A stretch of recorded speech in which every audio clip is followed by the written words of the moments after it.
y me voy a permitir presentar a nuestro presidium. Nos acompaña el ingeniero José Domingo Figueroa Palacios, presidente nacional del IMEF, el maestro Mario Correa Martínez, presidente del Comité Nacional de Estudios Económicos. Buenos días. También nos acompaña el actuario Jorge Barba Pingarrón, presidente de la ponencia IMEF, Visión 2024-2030, y su servidor Gerardo González Ayala, director general del IMEF. A continuación le voy a ceder la palabra a nuestro presidente nacional para que nos ayude con el resumen del boletín de prensa. Adelante. Gracias, Gerardo. Buenos días a todos, bienvenidos a nuestra última conferencia de prensa del año 2024. Fue un verdadero gusto estar con ustedes todo este año. Me voy a permitir leer los mensajes principales de nuestro boletín de prensa.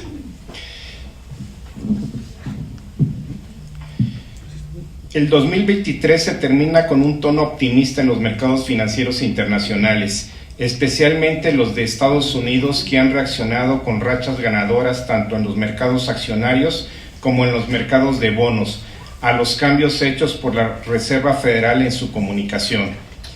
En su decisión de política monetaria más reciente, dejaron ver en sus pronósticos que la baja en sus tasas de interés de referencia podrían comenzar en el 2024, lo que tuvo un fuerte impacto sobre las expectativas de los inversionistas, que comenzaron a descontar más de los 75 puntos de baja que arrojaba el promedio de los pronósticos de los miembros del FED.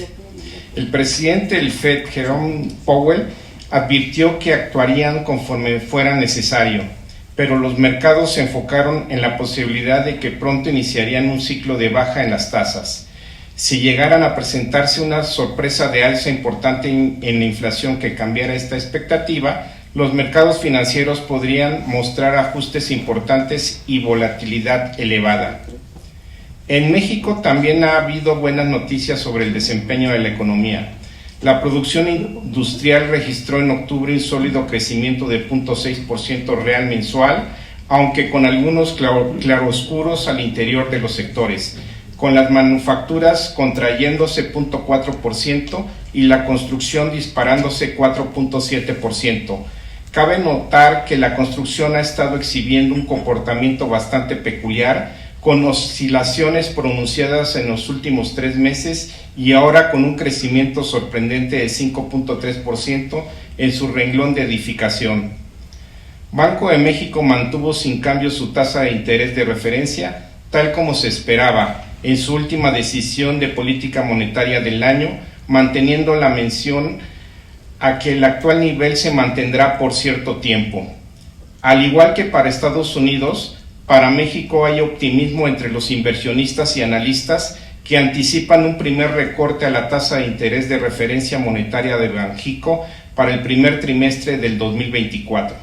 Sin embargo, el Instituto Central revisó ligeramente al alza las trayectorias previstas para la inflación general y subyacente, lo que sugiere que la dinámica de los precios no se está comportando del todo como esperaban y podría retrasar el primer recorte a la tasa de interés. La inflación presentó durante noviembre un ligero rebote en su tasa anual que de alguna forma ya era anticipado, mientras que la inflación subyacente sigue descendiendo, pero se ubica todavía en un elevado nivel de 5.3% anual. La marcha de la inflación será de los factores económicos más importantes a observar en el inicio del 2024, ya que está por verse si el nuevo incremento de 20% a los salarios mínimos comenzará a tener efectos más perceptibles o si se presentan impactos derivados del clima extremo que hemos tenido este año. Por otro lado, sigue el deterioro en el Estado de Derecho del país, ahora con propuestas como la eliminación de órganos autónomos y reguladores. El IMEF expresó ante ellos su profunda preocupación e instó a que se reconsiderara. Perspectivas.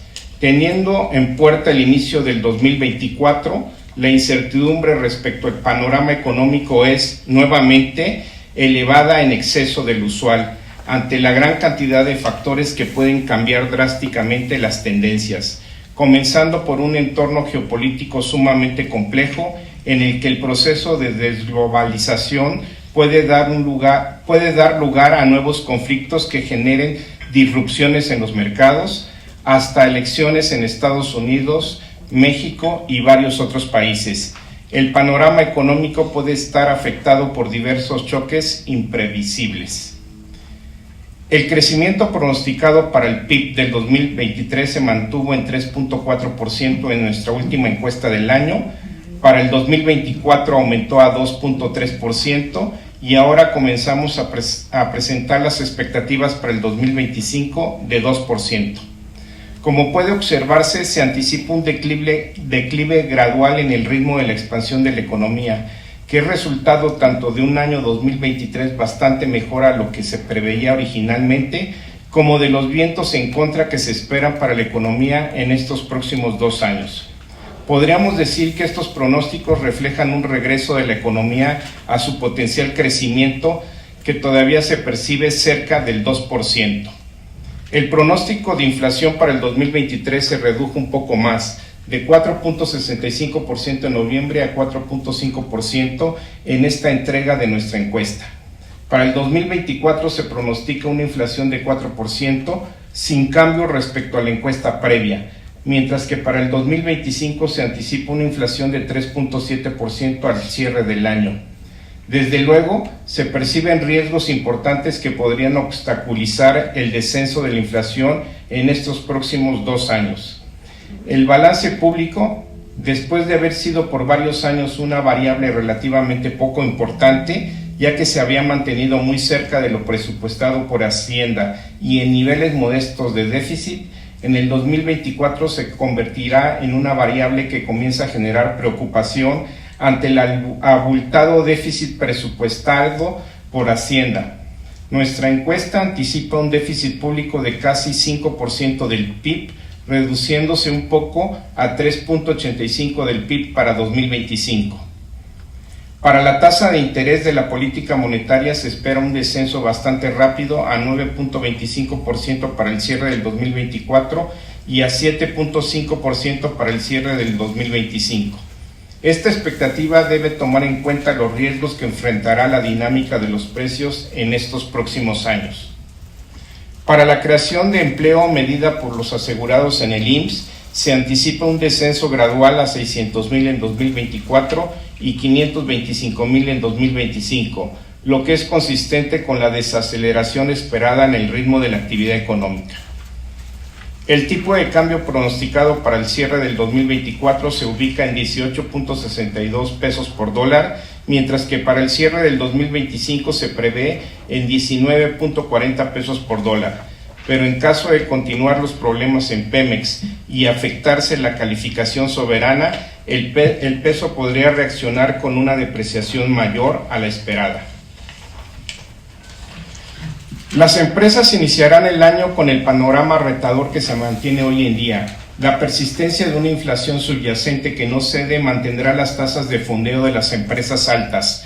Las grandes corporaciones que se fondean a través de la bolsa lo hacen a tasas de 12 o 13%, pero las pequeñas y medianas empresas, cuando logran recibir financiamiento, lo hacen a tasas superiores a 22%. Continuas alzas a los costos de producción y operación reducen aún más los márgenes y a la larga desincentivan la inversión. Es por ello que la lucha contra la inflación en sus distintas modalidades debe mantenerse.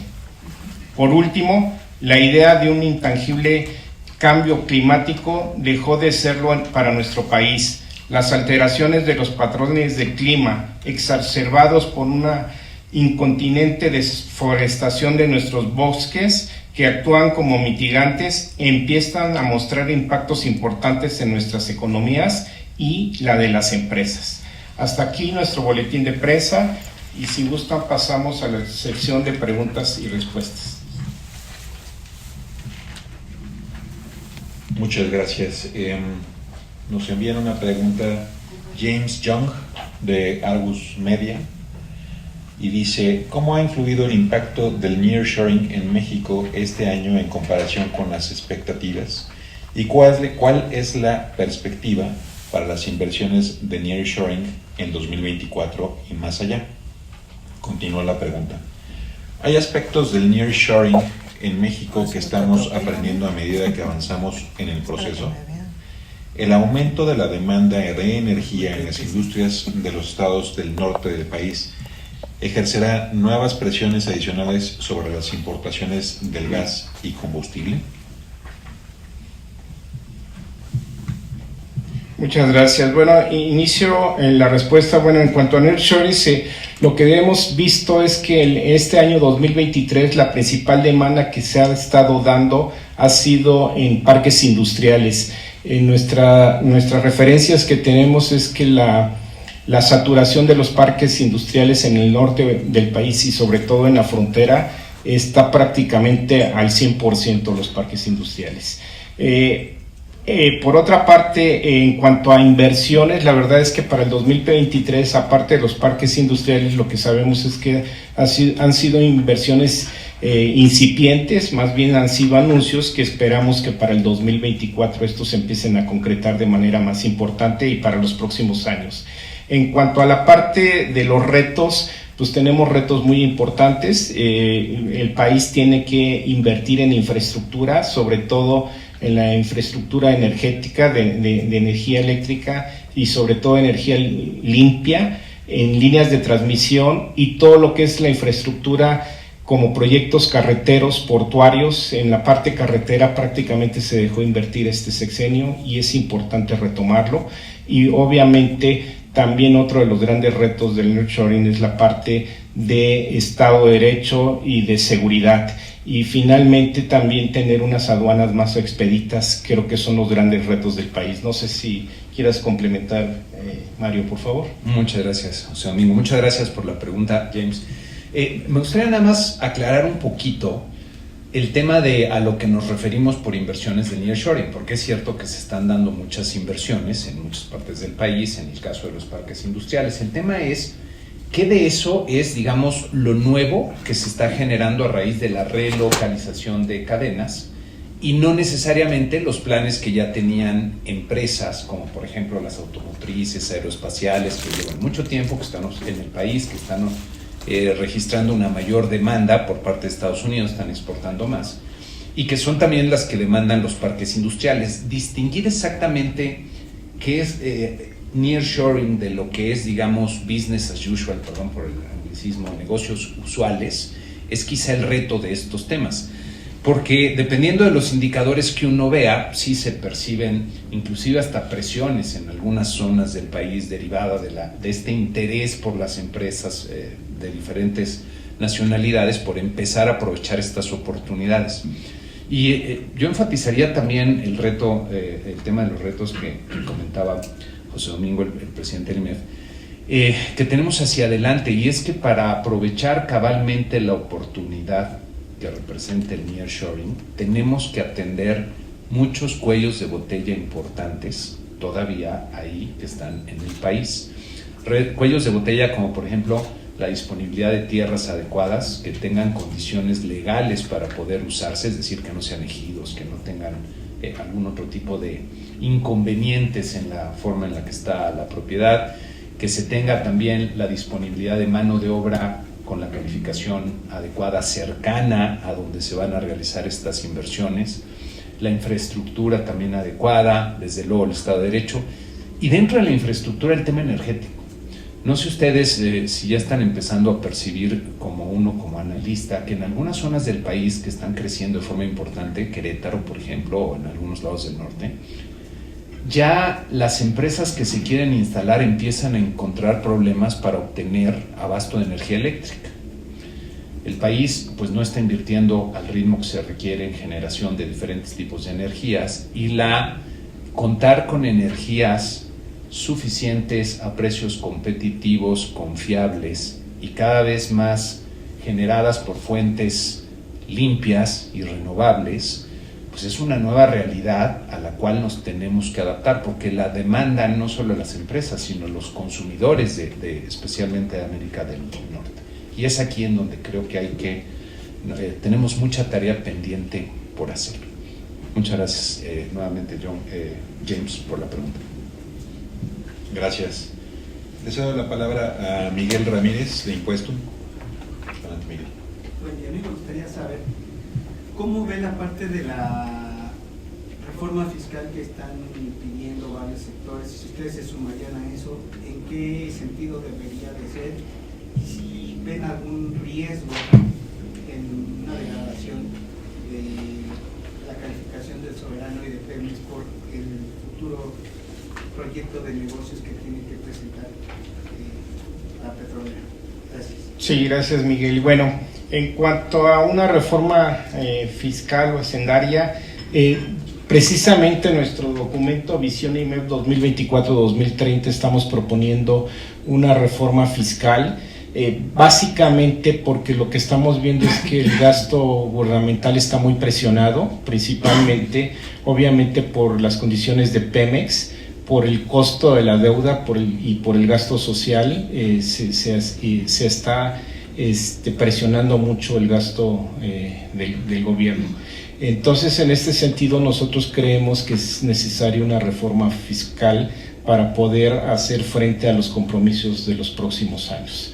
En ese sentido, y como ya les mencionaba, estamos proponiendo una reforma fiscal, pero también yo quisiera hacer una parte importante. Si nosotros consideramos que tenemos que pagar mayores impuestos ante una reforma fiscal, es importante la transparencia y la forma en que se deben ejecutar el gasto por parte del gobierno, y ahí la importancia de contar con órganos autónomos que nos permitan esta transparencia. Uno de ellos es el INAI, y por lo tanto nosotros consideramos que si estamos pensando en una reforma fiscal, pues también debemos pensar una mayor transparencia de la forma de gastar esos recursos, y el INAI juega un papel preponderante.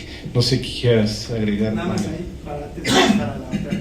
¿Esa de reforma cómo la verían más, para los impuestos directos o los indirectos, o cómo estarían planteando? Mira, en este sentido, lo que nosotros estamos considerando es, bueno, este sexenio ya se fue. El presidente siempre estuvo en la posición de no tener ninguna reforma fiscal y por lo tanto no incrementar los ingresos fiscales. Nosotros consideramos que es una buena oportunidad que para la próxima administración, quien gane, para poder hacer esta reforma fiscal. Pero no sé, Mario, si quieres agregar al respecto sobre la pregunta.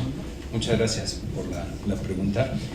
Mira, yo creo que cuando hablamos de reforma fiscal habría que también hacer distinciones, ¿no? ¿Qué queremos, qué entendemos por una reforma fiscal? Vamos a decir una peso ligero o una peso completo que le cambie la cara económica al país.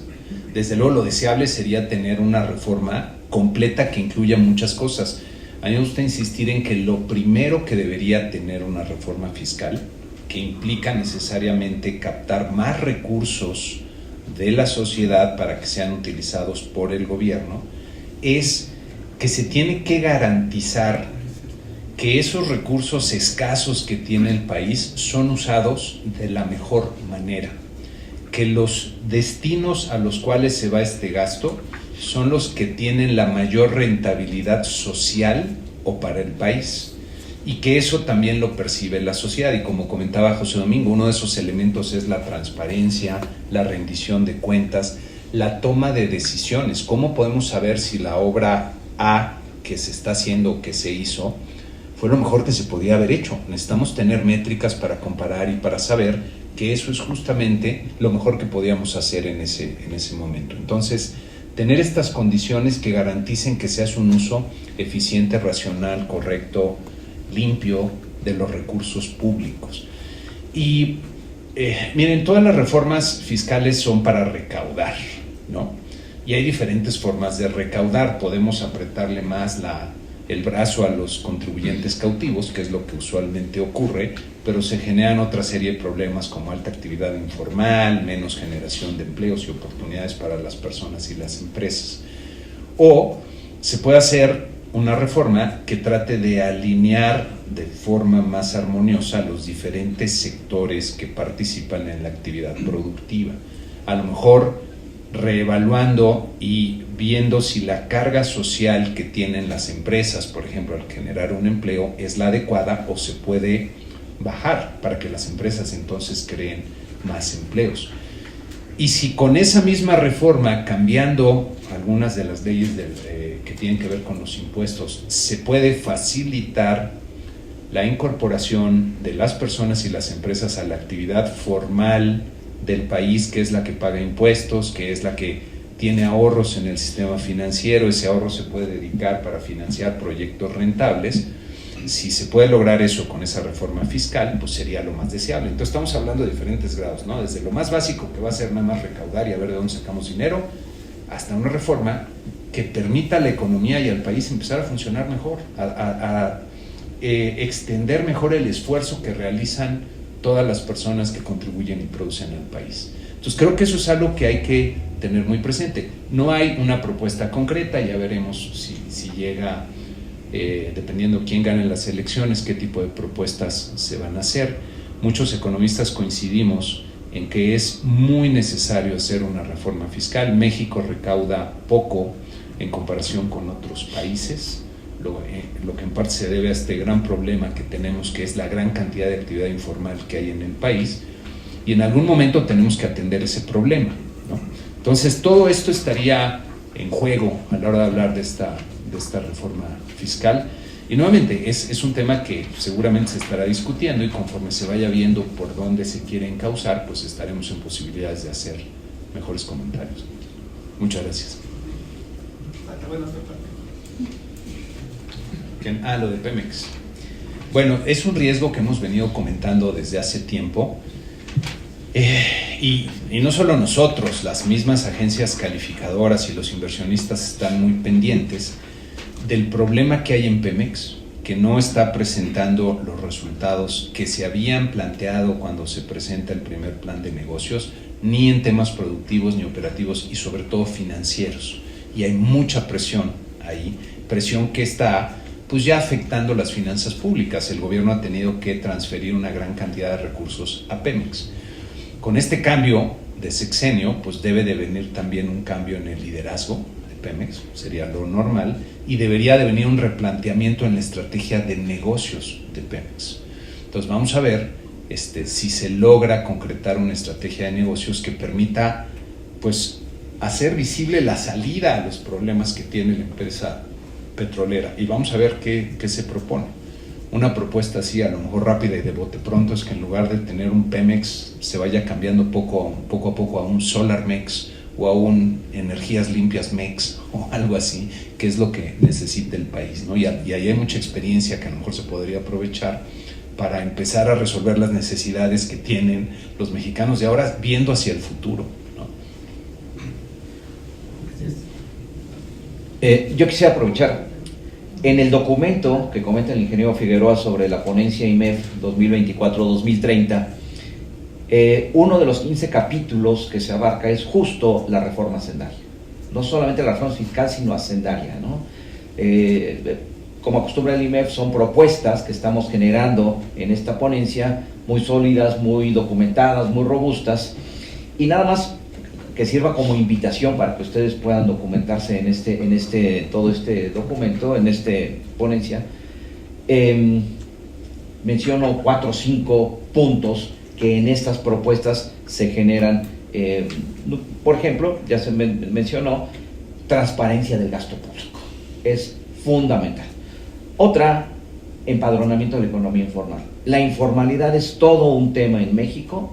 La informalidad genera 24% con el 60% de la población trabajadora, ¿no? Y se tiene que generar ese empadronamiento de la economía formal. Un federalismo fiscal es otra de las propuestas, es decir, la dependencia que hay en los estados y municipios de la parte central es mucha, y esto tiene que trabajarse, y aquí se mencionan algunas maneras. Se ha hecho mucho en simplificación administrativa, pero también se propone que se siga avanzando. La tecnología ha ayudado mucho, pero la simplificación administrativa todavía tiene mucho campo de trabajo en lo que se propone por aquí. Y por supuesto, un punto importantísimo en esta reforma hacendaria que se propone en la ponencia es seguridad y certeza jurídica. Sin esto no podemos avanzar. Entonces, que queden estos puntos que se mencionan como invitación para poder decirles a ustedes, en este documento hay muchas ideas, muchas propuestas que el IMEF está exponiendo en este documento. Muchas gracias. Si alguno de ustedes no tiene este documento, con todo gusto se los podemos hacer llegar. Más adelante te daré la palabra. Muchas gracias. Tenemos a continuación a Ernesto Gloria de Enfoque Noticias. Gracias, buenos días. Yo quiero preguntarles qué tanta preocupación les deja este déficit fiscal que dejará el presupuesto para el 2024. Se habla que el global del PIB alcanzaría el 50%. Sin embargo, si llegara a cambiar la administración a un nuevo conjunto de partidos, ¿qué tan difícil sería para esta administración regresar a los niveles que tenemos? Por otra parte, en el tema de las energías, Mario, ya lo comentaba, si hay una continuidad de la actual administración que ha desechado ese tipo de energías, ¿qué tanto afectaría para la llegada del nearshoring? Porque básicamente no hay estrategia hacia transitar a las energías sostenibles, ni tampoco impulso a las políticas ASG. Y por último, un comentario acerca de esta propuesta del Ejecutivo para minar los organismos autónomos, para desaparecerlos. Si bien son necesarios para avanzar en temas como la competencia, bueno, pues ¿cómo quedaría el país de prosperar esta propuesta del presidente? Sí, gracias, Ernesto. A ver, sobre la primera pregunta, sobre el déficit. En los últimos años hemos andado en déficits fiscales alrededor del 2,5-3%, más o menos ahí hemos estado en esos rangos. Sin embargo, para este año pues, estamos alrededor del 5%. Perdón, para el 2024 se está proponiendo un déficit de alrededor del 5%. Y lo que se está diciendo es que lo más seguro es que el gobierno federal lo pueda revertir para el 2025 a niveles nuevamente de 3%. Nosotros consideramos en el IMEF que una vez que se sube un déficit del 5% es muy difícil poderlo regresar a niveles anteriores. De hecho, nosotros estamos considerando que se va a regresar a un nivel como del 3.8 para el 2025. En ese sentido, nosotros sí consideramos que es un foco amarillo que hay ahí muy importante porque, como ya mencioné, es muy difícil regresar a esos niveles y históricamente se sabe que cuando los déficits empiezan a ser grandes en varios años, se corre el riesgo de poder perder el grado de inversión. En ese sentido es uno de los grandes focos amarillos que tenemos como instituto. Creo que la proporción de deuda como PIB para el 2024 va a andar alrededor del 48%. En ese sentido creo que estamos todavía en un margen correcto. Sin embargo, el foco amarillo básicamente es la parte del déficit. Si quiere ahorita le paso la palabra a Mario, pero contesto lo de los órganos autónomos. Como ustedes bien saben, sacamos un comunicado en la semana pasada sobre un llamado para respetar a los órganos autónomos. Creemos, como ya dije, INAI, la transparencia es muy importante. Si nosotros queremos tener más ingresos desde el punto fiscal, debemos tener muy claro dónde se usan, como dijo Mario, dónde se puede ser el uso más eficiente entre un costo-beneficio de los recursos de nuestro gobierno, y para ello se necesita transparencia, y el INAI juega un punto importante, así como los otros órganos autónomos como la CRE, como el FETEL y como la COFETEL, la COFESE, perdón. Son órganos muy importantes que nos permiten la competitividad del país en términos parejos para todos los competidores, y por lo tanto nosotros creemos que es muy importante que estos órganos autónomos continúen. Si se tiene que hacer algún ajuste, ok, bienvenidos, pero creemos que es muy importante para tener un país moderno y competitivo a largo plazo. No sé, Mario, si quieras. Sí, muchas gracias. Gracias por la pregunta, Ernesto. Mira, aprovechando que estamos en el Maratón Guadalupe Reyes, y ya que todo el mundo creo que ha tenido estas experiencias de cómo nos va cuando de repente en esta etapa del año decides darle rienda suelta pues a lo que comes, a lo que tomas, a lo que pagas con tu tarjeta, cómo te llega la cuesta de enero, ¿no? Cuando ya estás gastado, subido de peso, todo, pues ya saben lo que pasa cuando uno toma mucho después y así te sientes. Bueno, así le pasa a la economía, ¿no? Si en estos momentos se va a decidir entrarle con fe y alegría al Guadalupe Reyes ampliando el déficit de esta forma, pues la cuesta de enero que vamos a tener por ahí del 2025 pues va a ser muy dura, ¿no? Porque el problema con el gasto público es que una vez que se crean ciertos programas que tienen inercias muy fuertes, después son muy difíciles de cambiar. De hecho, es algo que comentaba en su momento Alan Greenspan, ¿no? Que era un problema del gasto público. Ya una vez que creaste un montón de expectativas, demandas sociales y estos programas, luego poner orden es muy, muy difícil. A lo mejor habría que ver lo que está pasando ahorita en Argentina, en donde hay un cambio muy radical de gobierno. El nuevo presidente le está diciendo, oigan, tenemos una economía en ruinas y hay que hacer un choque fuerte, no hay espacio para gradualismos. A ellos ya los alcanzó una situación de mucho tiempo de desorden, ¿no? Especialmente fiscal. Entonces, en ese sentido, enmarcaría yo lo que está pasando con las finanzas públicas. Sí se está recurriendo a un mayor gasto.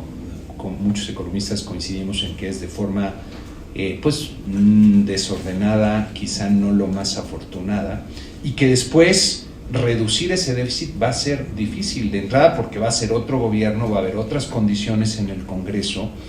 Este presidente que tenemos ahorita ha tenido un gran poder para decidir mucho de lo que se hace con el tema presupuestal, en qué se gasta y qué no se gasta, y nadie le discute.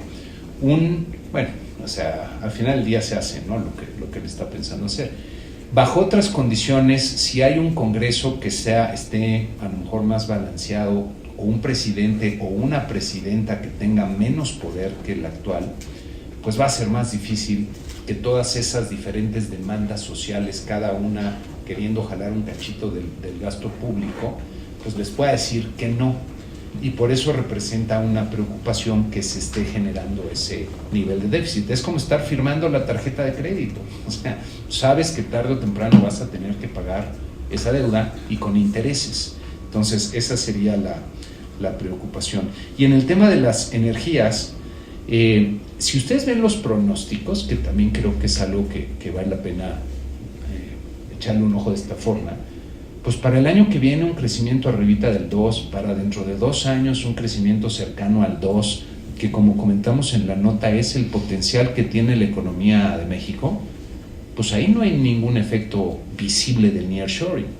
Si aprovecháramos la oportunidad, podríamos estar creciendo a tasas del 5, 6, 7%, no sé, tasas muy diferentes. Entonces me da la impresión de que de alguna forma en los pronósticos se está descontando que no hay cambio, ¿no? Si se diera este cambio en la política energética, se podrían detonar tasas de crecimiento bastante más altas. Entonces, eso es en cuanto al tema del nearshoring. Mario, tengo una más, si me lo permiten mis compañeros. ¿Tendrán un estimado cuánto podría gastar más el gobierno en subsidios para la operación del Tren Maya, para la operación de Mexicana, que pues, aparentemente es una empresa privada, pero la maneja el ejército, en fin, y otras obras que ha hecho esta administración? Pues mira, no sé si haya un estimado formal y no sé si tenga que haber un estimado, más bien es una cuestión de lo que debería ser, o sea, deberíamos estar gastando en eso. O sea, ¿qué va a pasar? Ahorita el aeropuerto de Santa Lucía, ¿cuánto dinero está perdiendo? ¿Cuánto dinero va a seguir perdiendo? ¿Por qué está perdiendo dinero? ¿Por qué ustedes, que son los usuarios del aeropuerto, no quieren ir a ese aeropuerto? ¿Por qué las aerolíneas no se quieren poner ahí? Si eso no cambia, pues va a seguir perdiendo dinero esa obra en los siguientes años. Deberíamos todos los mexicanos estar aportando dinero a una obra que está perdiendo dinero todos los años. Pues es dinero escaso de la gente que está produciendo, de ustedes, que de aquí los que son empleados, pues te descuentan los impuestos de entrada, ¿no? Ahí sí no tienes ni para dónde hacerte. Estamos financiando todos ese tipo de obras. Entonces, no sé si haya una estimación concreta. Habría que preguntarle a una de nuestras integrantes del Comité de Estudios Económicos, Mariana Campos, que ellos en donde están siguen mucho este tipo de temas. Seguramente ellos sí tienen ese tipo de estimaciones, pero nuevamente yo creo que es un tema de preguntarnos como país si deberíamos estar manteniendo ese tipo de obras o qué tipo de obras o gastos deberíamos estar manteniendo, ¿no? Pues son recursos de todos. Muchas gracias. Quería yo reafirmar una de tus preguntas sobre energía. Cabe señalar que, como todo gobierno a nivel mundial, los recursos son limitados para todos los gobiernos de todos los países.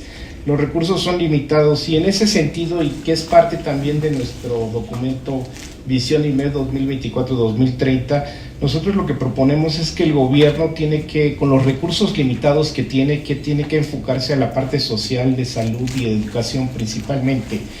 Y para que un país sea competitivo tiene que tener desarrollo de su infraestructura, como ya comenté ese momento, sobre todo en la parte de infraestructura de carreteras, portuaria, de energía. Y en ese sentido, una de las propuestas que estamos haciendo es de que esta parte de la infraestructura sea puesta en manos de proyectos de acción público-privadas, esto es, con una inversión privada que permita desarrollar esta infraestructura y que el país sea competitivo y sobre todo hoy en día que se requiere para poder aprovechar al máximo el nearshoring. Entonces nosotros creemos, y que repito es parte de nuestro documento Visión IMEF 2024-2030, que dado que los recursos son limitados, el gobierno tiene que enfocarse en la parte social, salud, educación principalmente, seguridad obviamente, y que la parte de infraestructura para tener un país competitivo se desarrolle mediante proyectos de acción público-privadas con la intervención de forma conjunta de gobierno con la iniciativa privada. Gracias. Muy bien, tenemos aquí a Alejandro Moscosa del Financiero. Sí. Hola, buenos días. Preguntar, ¿cuál es la lectura que hacen sobre el indicador que publica el INEGI, en el que ya al mes de noviembre la actividad que sería por octavo mes al hilo, que es su mejor racha, bueno, por lo menos del IOAE hasta el 2004, pero creo que ya en el IGAI sí seguiría hasta el 90 y tantos. Bueno, esto mes a mes. ¿Y cuándo se perdería este dinamismo? ¿Hasta qué trimestre se podría arrastrar o perder la fuerza que hasta ahorita ha mostrado la actividad? Y también sobre la gradual, la pérdida de fuerza que ustedes destacan en su comunicado, ¿qué sectores podrían padecer más esta ralentización para el 2024? Y sobre Banxico, ¿cuándo ven ustedes el primer recorte y qué podría obstaculizar el descenso de la inflación hacia adelante? Gracias. Sí, con todo gusto. Porque fueron varias preguntas. Bueno, si quieres empiezo con lo de Banxico. Adelante. Nosotros en cuanto a Banxico estamos viendo que si nosotros hacemos un recorrido de lo que pasó con la inflación este año, vemos que la inflación general se redujo más o menos 3.5% de diciembre a noviembre y la inflación subyacente más o menos 3 puntos se redujo entre diciembre y noviembre. Esto es, se ha reducido la inflación de manera importante este año. Sin embargo, para el próximo año lo que estamos viendo es que cada punto marginal va a costar más de reducir la inflación. En ese sentido, nosotros consideramos que la política monetaria del Banco de México va a persistir y probablemente, si las condiciones se dan, podremos estar hablando que por alrededor del primer trimestre o a inicios del segundo trimestre podríamos estar viendo una baja en cuanto a la tasa de interés de política monetaria. Dentro del instituto nosotros estamos considerando que va a cerrar en el 2024 en un 9.25 la tasa de política monetaria. ¿Cuáles son los riesgos que estamos viendo? Pues bueno, una persistencia de inflación subyacente que continúe, un debilitamiento del peso podría ser otra de los riesgos que vemos, presiones de costos, obviamente resiliencia de la economía y bueno, precios energéticos o agropecuarios que pudieran ser mayores de los esperados.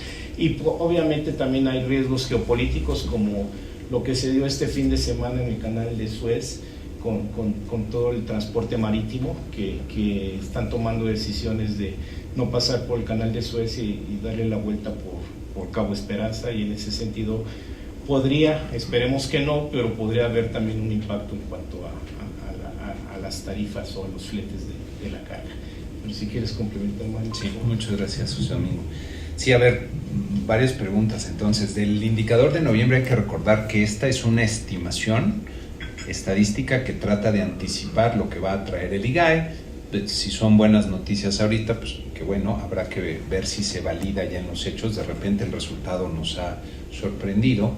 Y te diría, este año sí ha sido bastante sorprendente el desempeño de la economía, que también nuestra economía está muy ligada a la de Estados Unidos, y también ahí ha sido bastante sorprendente lo que ha ocurrido. Nada más para tener como referencia, a principios del año, la expectativa de crecimiento para este año era del 1%, y va a ser el triple, ¿no? Para Estados Unidos se esperaba un crecimiento de 0.7 y va a ser pues más del 2,5. Entonces sí ha sorprendido la economía en este año.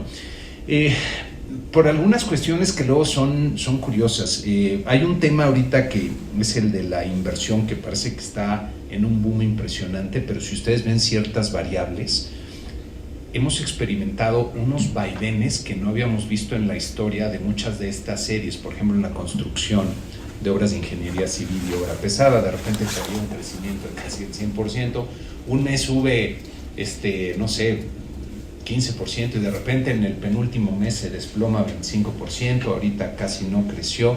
Dependiendo del indicador que veas, estamos encontrando lecturas, a lo mejor son difíciles de interpretar, algunas lecturas que son medio curiosas, ¿no? Entonces creo que habría que tomar en general lo que estamos viendo ahorita en muchas de las cifras con cierta reserva. ¿Hasta cuándo podía durar esta fortaleza que estamos viendo ahorita en la economía? Creo que depende de muchos factores. Uno es lo que pasa en Estados Unidos. Ahí el consumidor ha estado gastando a manos llenas, pero podría ser un gasto que se ajuste en algún momento, porque ya sus niveles de flujo de ahorro ya están por debajo de lo que tenía en el 2019, entonces de repente puede venir ahí un freno, ¿no?, que a nosotros también pues, nos afecta, ¿no?, lo que pase en Estados Unidos. Muchas de las obras que se han estado acelerando en varias partes del país han ayudado también a que se genere este ritmo de la actividad económica, pero pues vamos a ver, en algún momento pues ese impulso entre la prisa y la magnitud del gasto que está haciendo pues se va a reducir, y eso también va a frenar la economía. En el tema de la inflación, creo que hay que y lo ponemos ya en la nota, que es quizá de los principales riesgos visibles en el panorama que conocemos, por varios temas. Ya comentaba José Domingo el entorno geopolítico. En cualquier momento se pueden dar disrupciones que generen impactos en los precios. El entorno global climático también, estamos ya viendo muchos efectos, afectaciones muy serias en diferentes tipos de cosechas. Argentina tuvo una temporada fatal, una sequía que le afectó su cosecha de soya. Brasil también tiene serias afectaciones en varios cultivos. Hace unos meses India anunció que suspendía las exportaciones de arroz porque tuvieron también una sequía muy fuerte. Entonces, en fin, si tenemos estos eventos climáticos, el canal de Panamá también, que se está quedando sin agua, y entonces ya está limitando el paso de los barcos, y los barcos pues les cuesta más o meterse en la línea o esperar o irse a dar la vuelta, y eso eventualmente puede convertirse en costos. Me preocupa en lo personal el tema de los salarios mínimos. Ya sé que hay toda una discusión ahí, parece que no ha habido efectos, y es curioso, ¿no?, porque digamos que lo que se ve a primera vista es que, oye, sí traes aumentos muy fuertes en los salarios, pero la inflación no ha aumentado en la misma proporción. Ok, eso es cierto, pero tenemos la inflación más alta en 2 décadas. Y si ustedes ven, es muy curioso, entre los renglones que mes a mes son de los que más aportan a la inflación, van a encontrar que el que se repite todos los meses es el de loncherías, fondas y similares. Y justamente en ese renglón es donde están, por un lado, probablemente empleados, la gente que gana salarios mínimos, son negocios pequeños que no pueden pagar, quizá tienen márgenes muy pequeños. Pero por otro lado, la gente que gana salarios mínimos y que no puede ir a comer a su casa, y que son quizá la gran mayoría en las ciudades, comen ahí, ¿no? Entonces tienes presiones por el lado de la demanda de la gente que necesita comer ahí y del lado de los costos. Y por eso creo que es uno de los renglones que vemos continuamente aportando a la inflación. Ahí es donde podemos empezar a ver si se empiezan a dar o no esos efectos. Y sobre todo, para la inflación, ahorita lo importante es que este cachito que nos falta de bajarla del 4 hacia el 3 para la inflación general, o la subyacente, bajarla del 5, bajarla del 4, es la parte más complicada, que se nos olvida. A muchos no les tocó vivir las épocas de inflación elevada en México, pero le llegó al Banco de México, bueno, y a la Hacienda y a la política económica cerca de una década consolidar la inflación bien por debajo del 4%. Entonces, por eso es quizá una de las preocupaciones y son los obstáculos que le vemos a la inflación. Muchas gracias. Y agregar algo nada más, coincidimos con Mario en cuanto a que el salario mínimo podría tener una presión hacia la inflación. Sin embargo, sí recalcar que como IMEF vemos con beneplácito el esfuerzo por recuperar el salario real que había estado caído por muchos años. Gracias. Belén Saldívar, del Economista. Hola, buenos días. Tengo 3 preguntas. La primera de ellas sería, para el 2024, ¿cuál es el principal riesgo que ustedes observan para la economía mexicana? Una segunda pregunta sería, también para el último año del gobierno de López Obrador, pues ¿cuáles son los pendientes que se tienen del lado de las finanzas públicas? Y por último, preguntarles acerca de este factor que es el cambio climático, si tienen alguna estimación de qué tanto puede afectar la inflación, si ya le está afectando, y también si hay algún costo económico del cambio climático. Muchas gracias. Gracias, Belén. Bueno, en cuanto a riesgos, como ya se comentó hace un momento, el entorno geopolítico es uno de los grandes riesgos. Obviamente también tenemos las elecciones en Estados Unidos y en México y en un sinnúmero de países que va a haber todo el 2024. En cuanto a la parte de México, pues obviamente las finanzas gubernamentales que están presionadas por Pemex, por el subsidio de la gasolina, programas sociales y por el costo de deuda, es uno de los grandes riesgos que vemos. Y también en la parte de gobernanza, pues la seguridad es algo que nos preocupa de manera importante, y obviamente el Estado de Derecho también es una de las partes importantes que tenemos que tomar en cuenta. No sé, Mario, si quieres agregar. Sí, muchas gracias. Agregaría nada más a estos riesgos el de los mercados financieros. Creo que todavía nos falta por ver el impacto de las tasas más altas que estamos viendo en Estados Unidos y en el mundo en general sobre empresas, sobre países y sobre la economía en general. El año que viene, muchos de los corporativos en Estados Unidos tienen que refinanciar una gran cantidad de deudas que habían emitido hace varios años, y van a tener que salir a conseguir financiamiento a tasas altas en mercados que están naturalmente restringidos por la política monetaria. Entonces, si empezamos a ver que se dan estos efectos y de repente hay problemas en algunas empresas derivados de los reportes que no alcanzaron los resultados que se esperaba, pues podemos tener volatilidad muy marcada en los mercados, y esta volatilidad puede dar lugar a un deterioro en las expectativas, mayor cautela, y ser uno de los elementos que contribuya a frenar, en este caso, la economía de Estados Unidos, y desde luego también eso nos afecta a nosotros. Entonces ese creo que es un riesgo que hay que tener ahí muy presente, el de este impacto en las tasas. Si me permites, Mario, también lo estamos diciendo en el boletín, precisamente en que para México, hoy en día las corporaciones que están en bolsa están fondeándose con tasas del 12 al 13%, pero los que no tienen este acceso están con tasas superiores al 22%. Y un tema más de inflación, que es, digamos, de las variables visibles. Como ya vieron ahorita en estas últimas semanas, y por ahí haciendo algún comentario muy pintoresco, señalaba que el señor Powell se vistió de Santa Claus y le dio a los mercados lo que los mercados querían de regalo, que era información que les permitiera pensar que las tasas ya iban a empezar a bajar, y están muy adelantados a la Reserva Federal los mercados. Los mercados implica las valuaciones de los diferentes activos financieros, acciones, bonos, etcétera.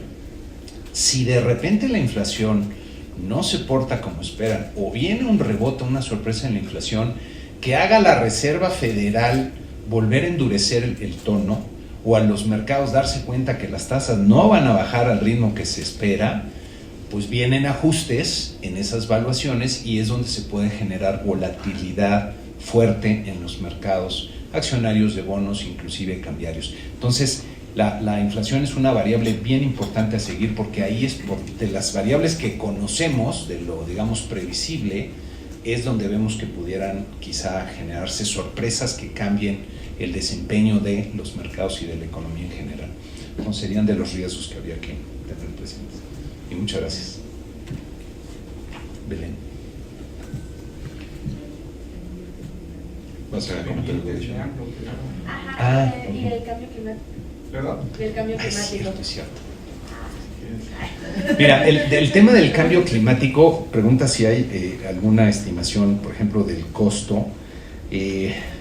Pues seguramente hay, digo, nosotros hasta donde yo entiendo, y corrígeme, José Domingo, no tenemos algo en especial de estimación.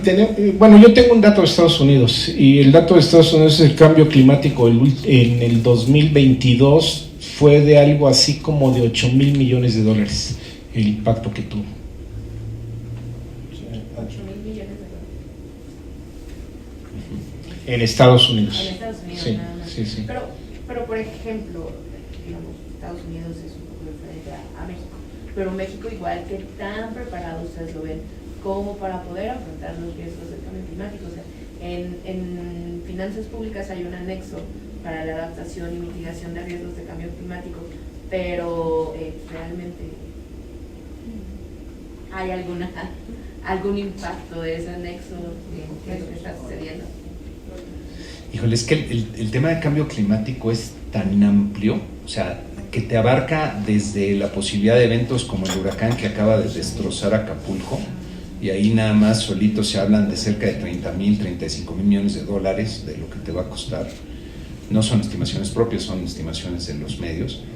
Vas desde ahí hasta lo que te implica cumplir la agenda de descarbonización de las empresas, de moverte a las energías verdes, que eso sí requiere inversiones por parte de empresas, gobiernos y personas, ¿no? Es un rango muy, muy amplio.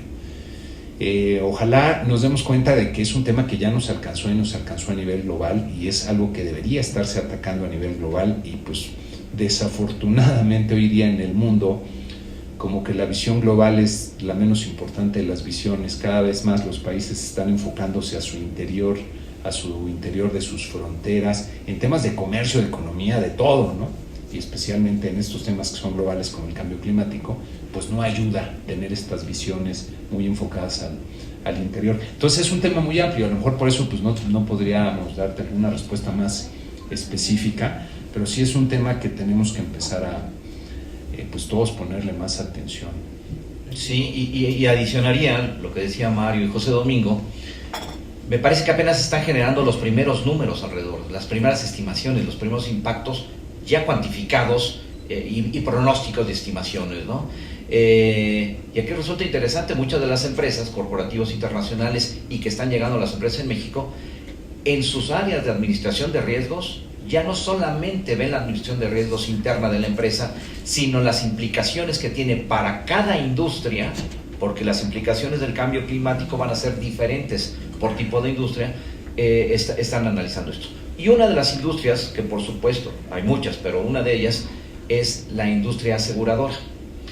Las empresas de reaseguro internacional están sufriendo lo que pasó en Acapulco y lo que está pasando en muchos países del mundo por el cambio climático, y esto tiene afectaciones directas en las economías, en las empresas y en el nivel social, familias, etcétera, que están empezando a conocer estas fuentes. Entonces, quizá lo que te diría es, las primeras estimaciones, los primeros números se están empezando a manejar a nivel global. Hay muchos impactos, los impactos van a ser diferentes por tipo de industria, y bueno, una vez que tengamos estimaciones, se podrán conocer un poquito más, ¿no? Principalmente, insisto, en las áreas de administración de riesgos de las empresas y las industrias aseguradoras y reaseguradoras. Y creo que faltaba nada más la pregunta de los pendientes en finanzas públicas. Mira, yo creo que sería muy sano y deseable que el siguiente gobierno, del partido que sea, aunque bueno, es difícil que bajo un caso se haga, ¿no? Pero que se tenga un buen diagnóstico de la situación que se está heredando de finanzas públicas. Porque lo que vemos hoy día en los indicadores principales creo que no es suficiente para describir lo que está pasando con las finanzas públicas. Porque algo que hemos visto en este sexenio es que la capacidad operativa del gobierno federal y de las diferentes formas de gobierno pues se ha deteriorado, ¿no? En temas de educación, de salud, de provisión de servicios. Y esas son presiones de gasto que si ahorita no se tienen, se van a tener para el futuro.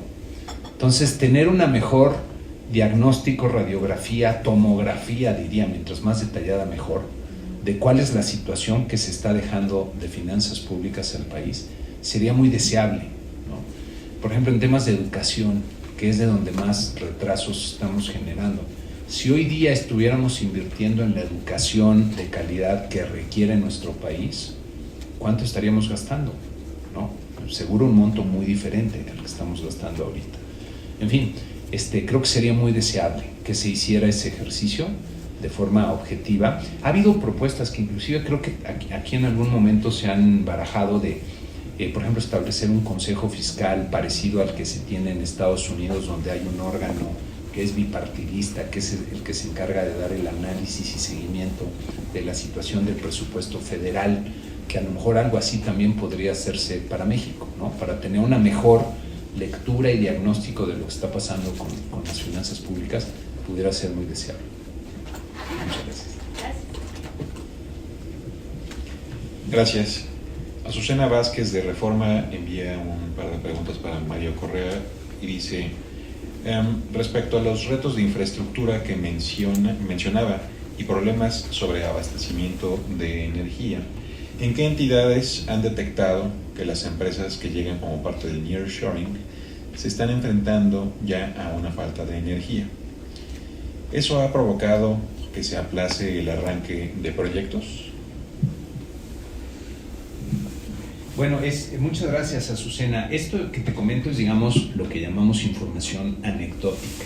Cuando platicas con gente que está en ciertas industrias de la zona y te dicen, oye, es que a mí me están tardando tanto tiempo de meses para darme el permiso, para obtener la certificación o lo que sea, y eso me está retrasando, pues es un caso en particular, no quiere decir que sea lo general, pero cuando empiezas a recibir ese tipo de información, digamos, anecdótica, es lo que te ayuda a complementar la visión que tienes con lo que estás percibiendo en el entorno macro.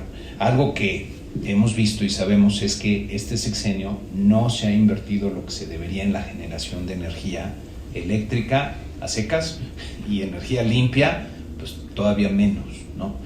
Y no están las condiciones para que esto se pueda estar realizando. Entonces, si bien hasta el momento no podría afirmarse que hay estos cuellos de botella limitando hoy día el establecimiento de empresas, sí es una preocupación que empieza a aparecer en la mente de los inversionistas, y es un tema al cual hay que darle seguimiento. Yo hablaba de Querétaro, también en algunas partes del norte, inclusive del país, se empieza a percibir esta situación, pero nuevamente es anecdótico, entonces quizá no tiene mucho valor como prueba de peso, ¿no? Pero sí es un tema que hay que tener, sí tiene peso para ponerlo en el radar. No sé si más o menos me expliqué, o te hice más bolas Azucena y me hice más bolas yo, pero bueno, ese es lo que te podría comentar de este tema, ¿no? Y decías que eran 2 preguntas. Venían ya, la última decía, eso ya ha provocado que se aplacen arranques de proyectos. Ah, ok. Muchas gracias. Gracias. Dainzú Patiño de Expansión, adelante. Hola, ¿qué tal? Solo una pregunta, me gustaría saber, este sexenio, los estados del sur han crecido un poquito más que el resto del norte, Bajío, especialmente como por estas obras, ¿no?, que se han focalizado en estos estados. Mi pregunta es, ¿qué tanto puede seguir creciendo la economía de estos estados en función de, pues sí, claramente de las obras? Y bueno, ¿qué tendríamos que hacer justamente para que ya despeguen estos estados, ¿no? O sea, sigan bajo esa tendencia de crecimiento? Gracias, Aizu. Bueno, yo creo que es uno de los grandes pendientes de nuestro país, el desarrollo del sur del país. Obviamente, este sexenio, el crecimiento del PIB del sur se ha dado precisamente por la refinería, por el Tren Maya, por las obras del tren interoceánico. Sin embargo, creo que es uno de los grandes retos que tenemos como país, incorporar a la parte productiva y de crecimiento a todo el sureste, y que se ha jalado por el norte del país. Es un gran reto porque se requiere infraestructura. Por ejemplo, todo lo que es la parte de gasoductos no lo hay en el sureste, es uno de los grandes problemas. También la obra de mano calificada, hay que trabajar en ello. Nosotros como IMEF todo este año hemos estado hablando que uno de los principales retos del país es la desigualdad. Y la desigualdad hay que combatirla si queremos tener un país con viabilidad a largo plazo. Y siempre hemos dicho que para combatir la desigualdad hay 4 conductores muy importantes. Uno es Estado de Derecho. El Estado de Derecho, sabemos que cuando no hay Estado de Derecho pleno, a quien peor les va es a los menos favorecidos. Eso es un punto importante. 2 es inversión, y el sureste requiere mucha inversión, sobre todo en infraestructura, puertos, carreteras, gasoductos, básicamente es muy importante. El tercer conductor para reducir la desigualdad es salud, sistemas de salud de calidad y alcance de todos. Sabemos también que con cifras anteriores, porque ya cambió un poco con los últimos encuestas que se han hecho, pero sabíamos que el 28% de los mexicanos no tenía acceso a sistemas de salud, y de ese 28%, el 25% perdía todo su patrimonio por enfrentar el caso de enfermedad grave de un familiar. Entonces, salud es otro punto importante, y el cuarto es educación de calidad y ahora enfocada a la nueva economía.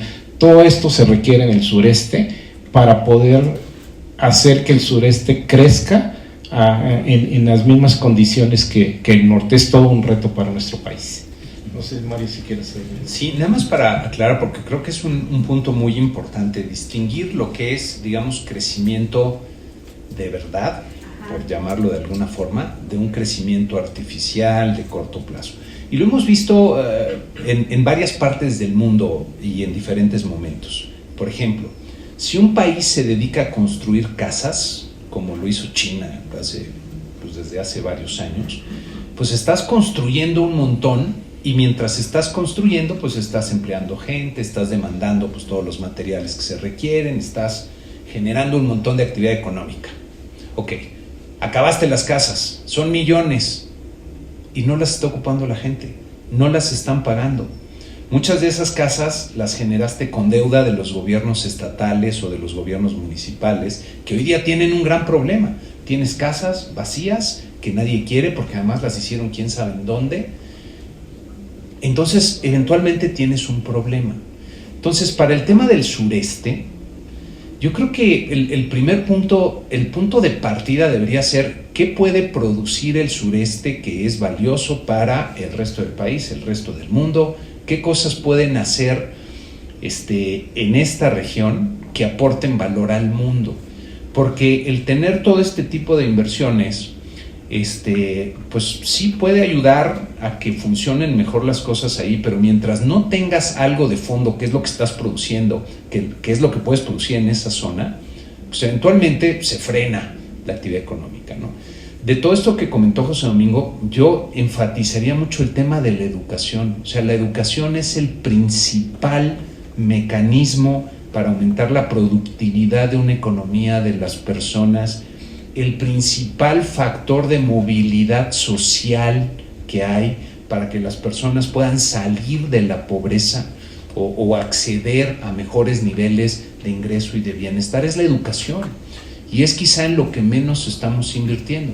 Entonces a mí me da la impresión de que lo que estamos viendo en el sureste sí es todo este gasto, o sea, estamos construyendo todas las casas ahí, más de la cantidad de gente que hay, y cuando se acabe todo eso, si no hemos encontrado esto que se puede producir que sea valioso, pues se va a caer la actividad económica, ¿no?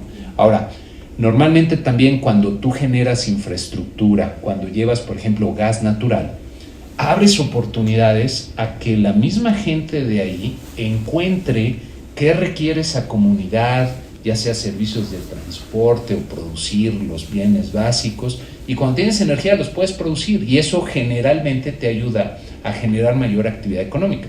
Por eso ese tipo de inversiones son de las más recomendables para cualquier país, ¿no? Si tú haces una carretera que le facilita a las personas moverse de un lado a otro, facilitas el comercio, bajas costos, permites que se den esas oportunidades. Y es donde está el Estado de Derecho también, porque necesitas que las mismas personas de la comunidad que quieren emprender, y ojo, porque el emprendedor es el que resuelve un problema de la comunidad, un problema social. Oye, no hay agua en mi municipio, pues yo agarro mi camionetita y voy, bajo a la ciudad, me traigo los garrafones de agua y los vendo en el pueblo. Ese es un servicio, ¿no?, que está resolviendo una necesidad. Y esa persona es un emprendedor. Y necesitamos más empresarios emprendedores que son los que resuelven los problemas que hay en las diferentes regiones y sectores del país. ¿Qué tan fácil? ¿Ustedes, alguien ha intentado poner una empresa? Vean qué tan fácil es poner una empresa o crear un empleo. Es bien complicado, ¿no? Entonces queremos que mejore la calidad de vida de una comunidad, de una región, de un país. Hay que facilitar todo ese tipo de acceso a la formación de empresas, a la incorporación del talento, de las personas que traen ideas, que pueden producir algo que sea valioso, ¿no?, que lo puedan hacer. Yo creo que eso es quizás sobre todo lo que hay que enfocar. Perdón, Mario, nada más sobre este mismo punto me salta la duda.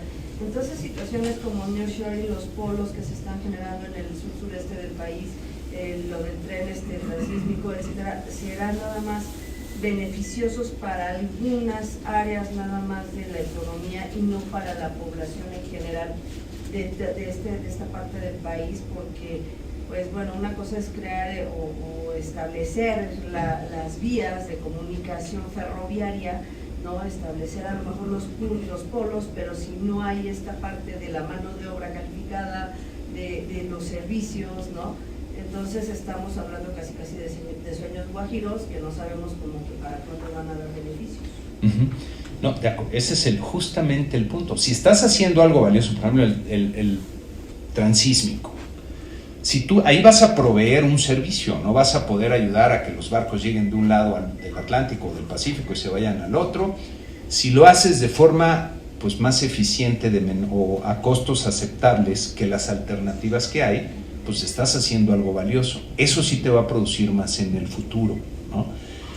Pero si estás haciendo un tren que va a atravesar la selva y en la selva pues no hay mucho atractivo turístico después de los primeros 10 minutos, ¿qué tanto va a estar generando eso actividad económica en el futuro, ¿no? ¿Qué tanto está resolviendo una necesidad real que tienen todas esas comunidades, cuando a lo mejor pues va a seguir siendo más barato irte en camión que irte en tren, ¿no? En fin, la economía crece de verdad cuando se atienden necesidades reales que tienen las personas y las comunidades, ¿no? No necesidades que pues, nos imaginamos que existen. De hecho, los empresarios exitosos son los que encuentran las necesidades reales y las atienden de forma efectiva y eficiente. Si un empresario tiene una idea que no resuelve nada, pues va a perder su dinero y acaba quebrando, ¿no? Necesitan ser necesidades reales que se atiendan, por las cuales la gente también está dispuesta a pagar porque les da un beneficio, ¿no? Y eso es lo que vamos a ver en los próximos años en el sureste, si se hizo o no. Pero bueno, finalmente sí es un desarrollo sistémico. Esto es, tenemos el tren interoceánico, no hay que olvidar que no nada más es el puerto de Salina Cruz y el de Cuautla, en el que llegue la carga de Asia hacia Salina Cruz, se sube el tren, llega a Cuautla y se va a costa este. Además hay varios parques que le llaman, creo que Podevis o Polos de Desarrollo del Bienestar, Podevin o algo así, polos de desarrollo, en el cual, hasta donde tengo entendido, se están planteando 11. Y para ello, como dije, es un desarrollo en forma sistémico. Son los polos de desarrollo, es el tren interoceánico, pero también se requiere la mano de obra calificada, y por ahí también se tiene que trabajar en la educación enfocado a los requerimientos que esos polos de desarrollo van a necesitar, y toda la infraestructura alrededor de estos polos de desarrollo. Yo quisiera complementar esto que dije Mario y José Domingo, y estas preguntas se me hacen muy interesantes. En el IMEF lo que queremos con el documento de la ponencia que les hemos platicado es una visión de mediano y largo plazo. Cuando tienes una visión de mediano y largo plazo, me refiero a no comprometer a las generaciones futuras. Y este ejemplo del sureste es un caso bien aplicable al país en general. Entonces, no solamente es invertir.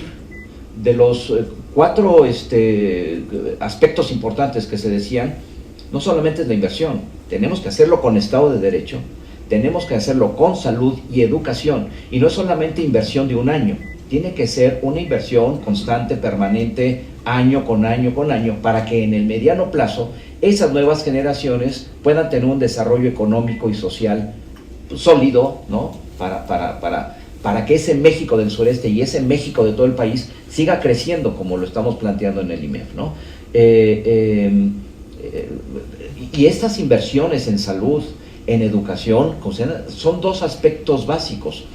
El presupuesto se ve tan comprometido que, por ejemplo, salud necesita mucho dinero, educación necesita mucho dinero, pensiones, que es un punto importante, necesita mucho dinero.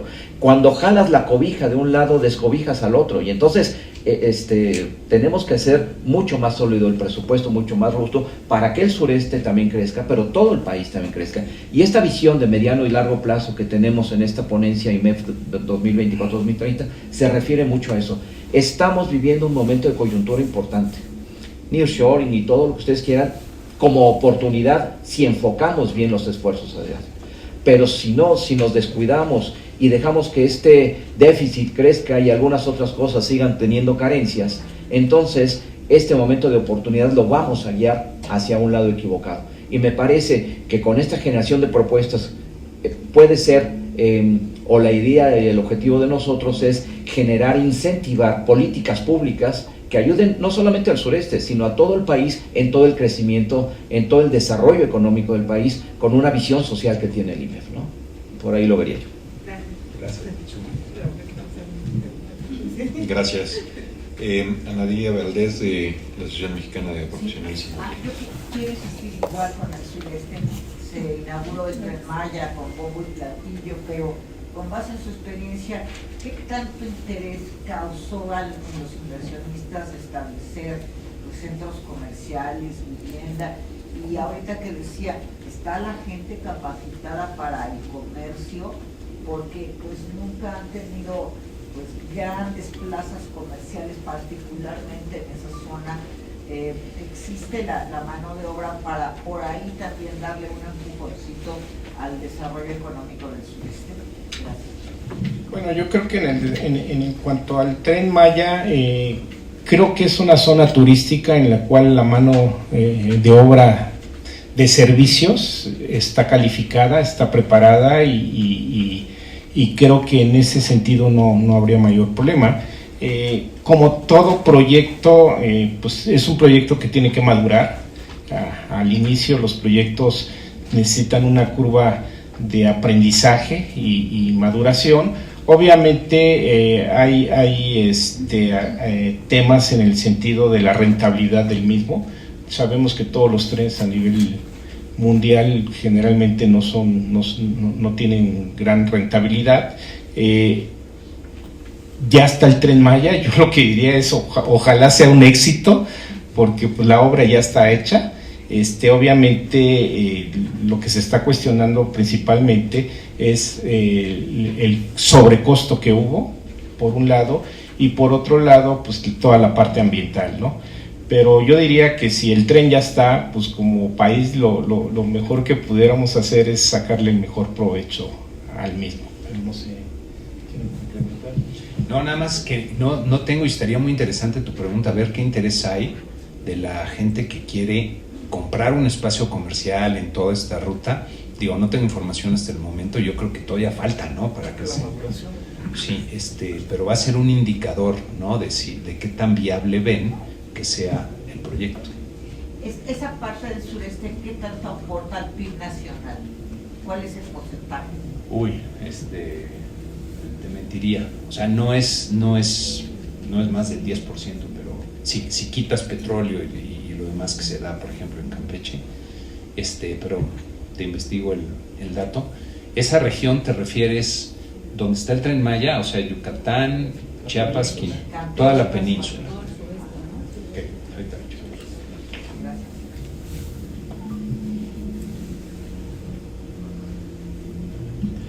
Con esto estaríamos llegando al final de nuestras preguntas. No sé si hubiera alguien que tuviera alguna otra pregunta de las personas que están aquí. Gracias, María Inés Camacho del Grupo Así. Yo nada más quiero pedirles su opinión sobre estos hechos pues violentos que se están registrando.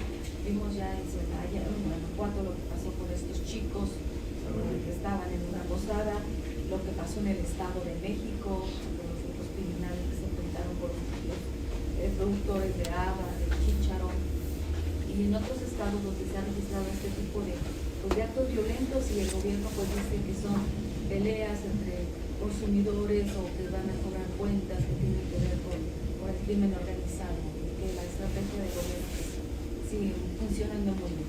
Muchas gracias, Mercedes, por la pregunta. Bueno, yo creo que la parte de seguridad es uno de los temas que se está quedando de ver en esta administración. Consideramos que, como ya hemos venido platicando, uno de los grandes retos para poder consolidar la inversión es uno, Estado de Derecho, y otro, seguridad. Si nos vamos desde el punto de vista empresarial, las empresas están teniendo sobrecostos importantes por la parte de seguridad. Y si nos vamos a la parte social, pues es muy desafortunado lo que está pasando con nuestro país, y creemos que ese es uno de los grandes temas que se está quedando de ver en este sexenio, ¿no? La parte de seguridad. En este documento, que repetidamente ya lo hemos mencionado,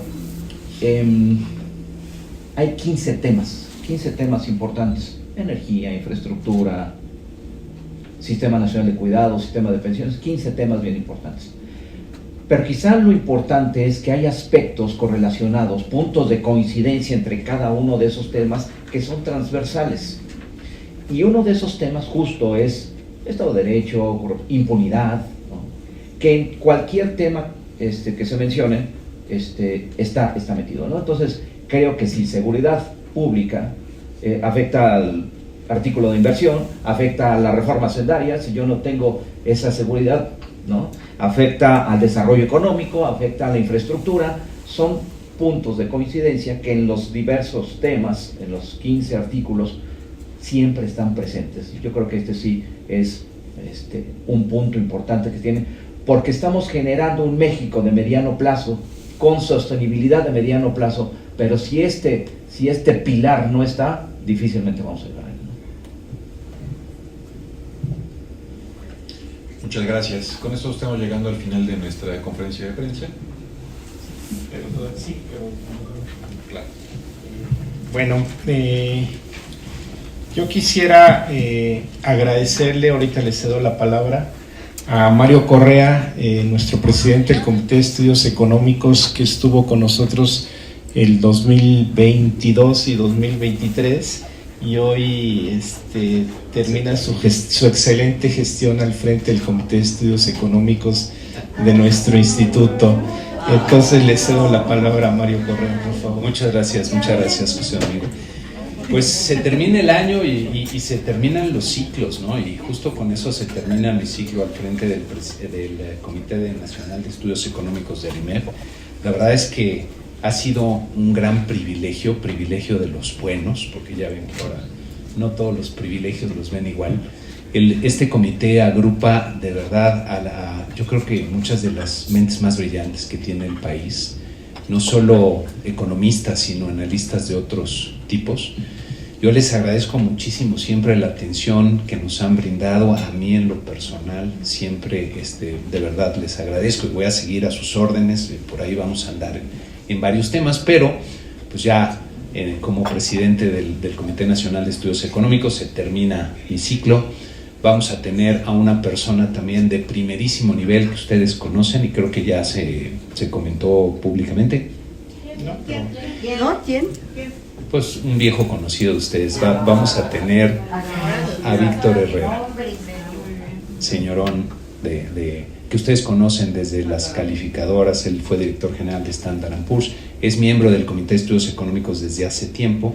Ahora él va a ser el presidente a partir de enero del Comité Nacional de Estudios Económicos del IMEF.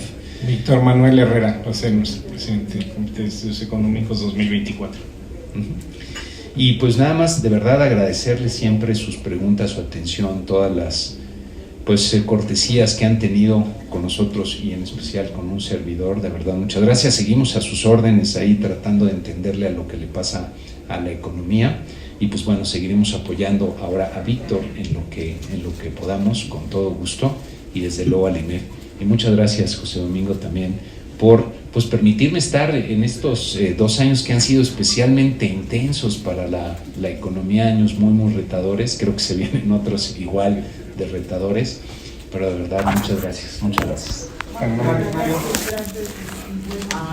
No me resta más que agradecerle nuevamente a Mario Correa el excelente trabajo y el excelente liderazgo en el Comité de Estudios Económicos en el 2022 y 2023. Muchas felicidades, Mario.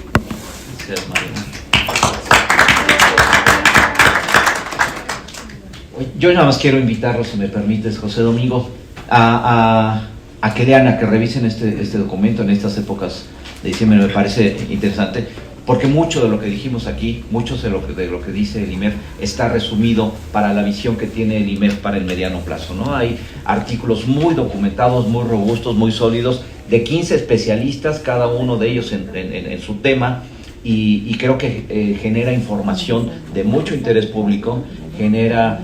La idea es que nosotros podamos presentarlo después ante los tomadores de decisiones en políticas públicas, en el Poder Legislativo, en el Poder Ejecutivo, en las propias empresas. En las propias empresas también tenemos el reto, no todo es sector público. Podemos desarrollar en empresas aspectos como capitalismo más consciente, con esa visión humana que se debe tener. No solamente, por supuesto, la esencia de las empresas desde el punto de vista ejecutivos de finanzas, generar rentabilidad sin duda, pero después tener esa visión social, pero también en todo lo que es cambio climático, toda la parte de ASG, la parte ambiental, social y de gobierno corporativo, en las empresas tenemos que hacer. Y un punto muy importante en las empresas, que es otro tema básico y fundamental en esta ponencia, es equidad de género. Y en las empresas y a nivel país tendremos que tener equidad de género. La equidad de género puede ayudar mucho a quitar la informalidad, por ejemplo, ¿no? Y hay muchos temas, ya decía yo, el Estado de Derecho, pero la informalidad es otro tema transversal que ataca a todos estos 15 temas que se presentan aquí. Y cada uno lo ve desde su punto de vista, pero que están correlacionados y sólidos. Y por eso nos parece muy interesante el documento que ahora se está presentando, se está difundiendo, y me parece que trae información muy valiosa para ustedes. Las invitamos, que sirva este evento para invitarlos a que lo analicen, lo revisen, y por supuesto estaremos a su disposición. Muchas gracias. Con eso estaríamos llegando al final de nuestra conferencia de prensa del mes de diciembre del IMEF, y le solicito al presidente nacional nos dirija unas palabras para terminar esta sesión. Gracias, Gerardo. Bueno, no me resta más que agradecerles todo este trayecto del 2023 en todas las conferencias de prensa, 12 conferencias de prensa en la cual hemos tenido el privilegio de poder intercambiar ideas con todos ustedes. No me resta más que agradecerles, desearles una maravillosa Navidad y un 2024 de muchos éxitos y mucha salud sobre todo. En noviembre tuvimos nuestra convención nacional del IMEF y en esa convención a mí me acusaron de que la convención fue en Chiapas porque yo soy chiapaneco, cosa que no fue cierto. Pero el día de hoy les queremos dar un presente navideño y ahí sí soy culpable con gloria, porque entre otras cosas van a recibir un rico café chiapaneco. Entonces, entonces si nos permiten, ahorita pasamos a darles ese presente con todo cariño de nuestro instituto y de cada uno de los que formamos el IMEF. Entonces, ¿qué seguimos? Gracias. Vamos a despedir la transmisión de Facebook y vamos a invitarlos a que pasen aquí al frente a recoger su presente. A los que están a la distancia, muchas gracias.